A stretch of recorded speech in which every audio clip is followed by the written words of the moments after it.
Hello everybody, welcome to the Hobby Dad channel. Today we're going to take a quick look at some tires and stuff. I received some stuff for Christmas and I just kind of want to take a quick look at those, give you my thoughts, and maybe talk about what the future of my RC carring might look like here soon. So this is an older tire that we'll talk about here a little later. It's actually brand new. I just finally opened it up. I've had it for a long time. But this is what I received this year. Is I received some nice Pro lines, and I received these really cool beadlock rims to go with them. The Pro line is the Class 1 Hyrax to fit a 1.9 super soft compound, which will be fantastic for rock crawling, right? And so these rims, by a brand I'm not familiar with, but SSD, and these are 1.9 steel. Are they all steel? I think they're all steel. They feel like they're all steel. Yep, Steel Trail, it says silver. These are some really nice looking beadlock wheels. I really like the look of these, so they're going to look fantastic on my crawler that I don't have yet. That's kind of the ironic part, is I don't have crawler stuff. I have Traxxas Slash stuff. And so if you're not familiar with the Slash, they have different diameters for their inner and outer facing part of the tire and wheels. And so on the outer here, this is the outer part of it. It's smaller. My guess is they went with a much bigger and less sidewall on the inner part to help with tire roll and stuff as you're cornering. All those forces are going to be pushing on it. I don't know, no expert on this stuff, but that's my guess. So years ago, these tires have been sitting around for a while. They were going to be on my Slash. Originally, I had bought some of these beadlock wheels. I think these are a Pro line. But what I didn't realize at the time was these were not specific to the Slash. These are the same diameter on both sides, and so you're kind of looking at what was meant for a rock crawler. Now, I can't remember at the time what what tires I'd put on there. But what had happened is the tires were Pro line.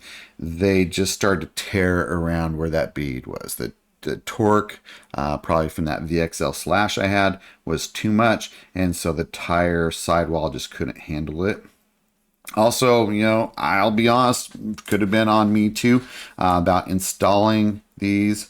I'm not sure, maybe I pinched the bead in the wrong way. I don't know. But anyway, I haven't used these for a few years either. My goal is, now that I am looking at getting into rock crawling, thanks, honey. I will probably find some 2.2s. These are a 2.2 versus a 1.9, and so they're quite a bit different on their width. Let's get that slid back in there, as you can see. So I'll be looking for some tires for those too. So make some recommendations down below. I have a good 2.2 that might fit those. Again, I'm pretty sure these are some old Pro lines. I kept trying to find videos or something, information on them. Unfortunately, I did not save the bag for them. It's been years. All right, let's take a look at what I did receive though. So I do like these tires, nice soft compound. They seem like they'll really grip.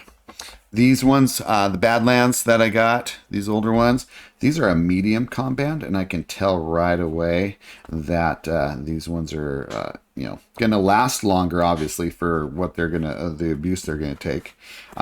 They have their foamy. This foamy is specific to this tire and goes in a certain way. But one thing I noticed right away is just the difference on that outer sidewall.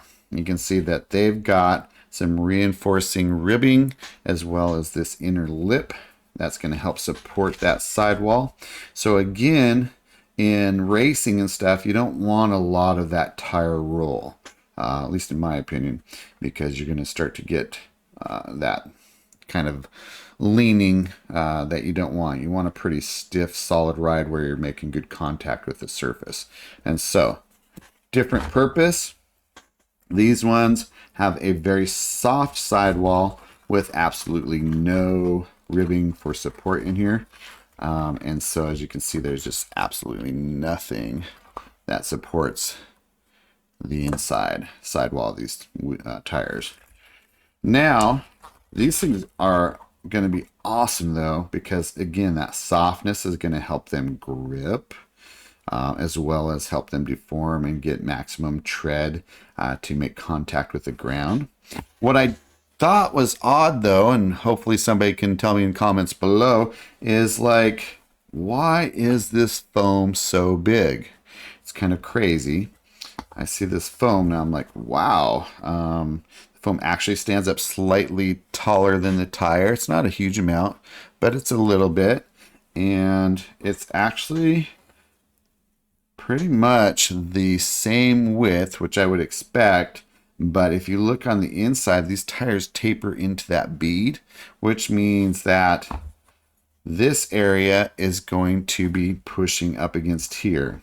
And that is the problem I started to have with mounting them.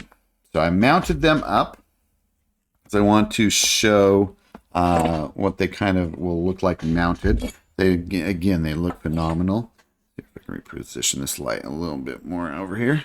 But I decided that I wanted to see what it would be like with no foam. Although I can't imagine I would run them no foam. But from my understanding of rock crawling is the more that, the whole reason behind beadlocks is that they will support very low tire pressures. The problem without a beadlock wheel is they deflate their tires, run them at super low pressures, and the bead pops off the rim. Got to have that pressure in the tire to help maintain the force on it to keep that bead seated where it needs to be.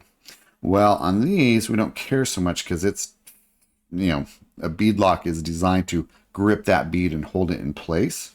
And so I put the foam in one of these and I didn't put the foam in the other. And you can physically see one appears to be bigger than the other, which surprises me. You look at these things. Kind of put it down here. I'll see if I can show it. Might be a little bit hard, but it really is slightly taller. And I'm not sure. Again, give me some feedback down below. I'd love to hear from others and their experiences. I put this one. This one has no foam in it. It's super soft.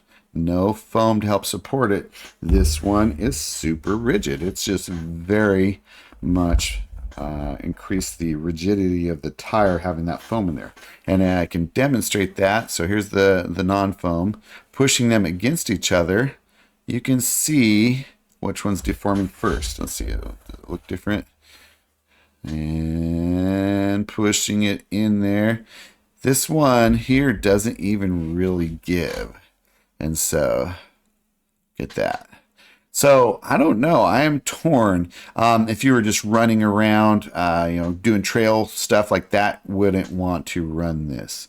But if you were running, I would think on a very hard obstacle course where you run rocks and all sorts of different challenges, the more this tire's going to deform and grip, I would think the better. Now, this appears to be maybe too much for me. I don't know. Again, leave me some comments and feedback down below of your thoughts. I'm actually thinking about taking that foam and trimming it down and making this less rigid, but maybe try to find that halfway kind of compromise between this softness and this rigidity. One other thought I had on these as I was playing around with them is, put it up towards the mic, you can't hear it. It has no air holes. There may be air leaking out, but it's so minor that it's barely perceptible, or it might be sealed up so tight that none of the air is coming out, which again is going to increase or decrease the amount of flex it's going to have. And so this one, same thing, not hearing any air come out of it. And so it's going to deform. But it's really only going to deform so much too before just the air pressure inside of it kind of helps stop it. If we're going on flat terrain, let's see, how can I show that? It's going to, without pushing on that, it's going to go, it's going to go down about that far. Again, I don't know, man. I'd be really torn to think wow, that's going to get a lot more grip than this, because this one's only using this, basically the center as the most the biggest contact patch. Yeah, it's starting to touch the other sides, but it's not going to be getting the same amount of force on there as a tire like this. So leave me your thoughts down below. I would love to know what you think, because again, I am completely new to this. I was thinking for my first budget rock crawler, because again, I'm not going to spend a ton on the hobby at first, at least. Plus, I just recently got a new VXL / two-wheel drive, which I'll be showcasing earlier against my two, at least over 10-year-old Traxxas / two-wheel drives.